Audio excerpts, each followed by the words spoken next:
Fala comigo, estudante. É Efésios 1 e o nosso desafio continua.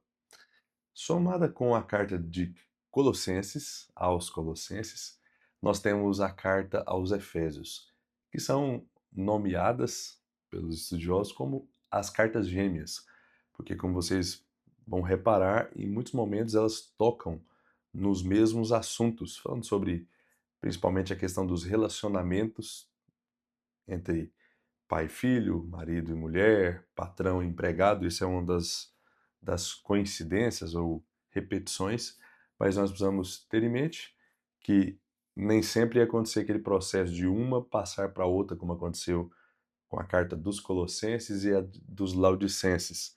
Então, nesse sentido, por isso nós vamos ver não só aqui, mas em todo o Novo Testamento algumas coincidências e algumas repetições. Um público diferente que precisava ouvir sobre o mesmo assunto, a mesma pauta, o mesmo problema.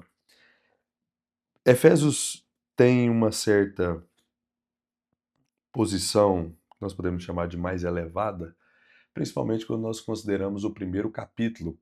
Aqui nós temos um pacote de bênçãos, várias coisas que Paulo menciona como coisas que nós recebemos da parte de Deus e que precisam ser mencionadas e destacadas.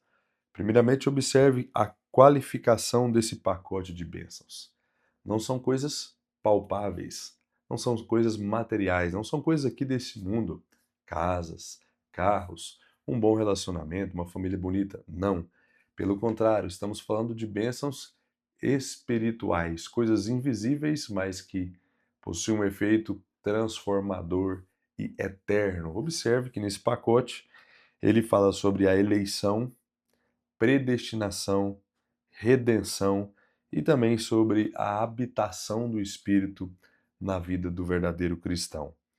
Nós já fizemos alguns comentários sobre esse assunto, mas é importante nós considerarmos aqui o propósito específico aqui da predestinação. Existem algumas pessoas radicais que estendem demais o alcance, o papel dessa predestinação da parte de Deus, que fazem essas pessoas dizer que cada ação no universo, tudo que acontece foi anteriormente já determinado por Deus. E nós estamos aqui apenas em uma espécie de teatro.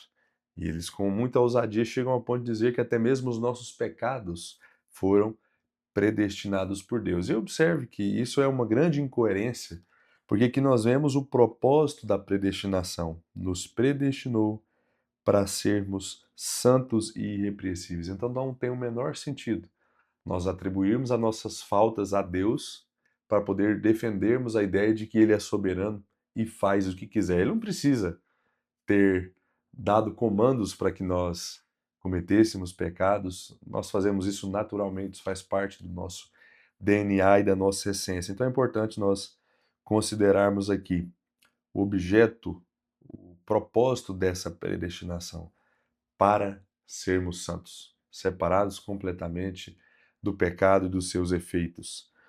É interessante vermos também o critério dessa predestinação. Não foi por conta de algum tipo de mérito em nós, ou de alguma preferência da parte de Deus, ou algo que nós fizemos para agradá-lo. Pelo contrário, o critério foi que ele fez isso segundo o conselho da sua própria vontade. Deus não perguntou a opinião de nenhum de nós, ele simplesmente faz uma escolha soberana e faz com que essa escolha seja efetivada e se concretize através do que nós chamamos aqui de predestinação. Isso acontece no momento da nossa salvação.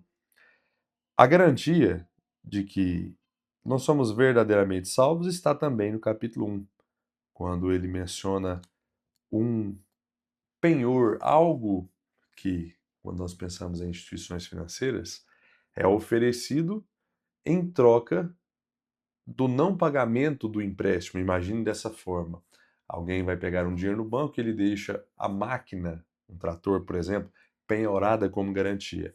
Se o cliente não pagar, a instituição pode pegar isso. A máquina é o penhor, a máquina é a garantia. E aqui, Paulo está fazendo essa analogia para poder dizer que o Espírito Santo que habita em nós é esse penhor. Ele é quem garante a nossa entrada nos céus.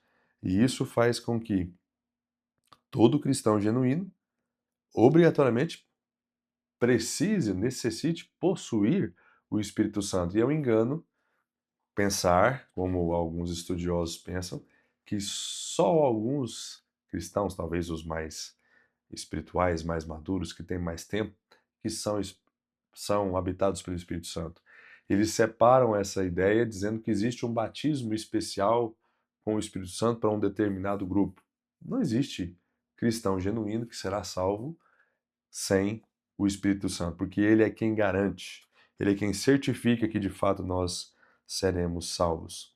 Paulo tem uma oração no capítulo 1, pedindo para que Deus abrisse os olhos daquela igreja, para que eles pudessem ver toda a beleza dessa herança maravilhosa.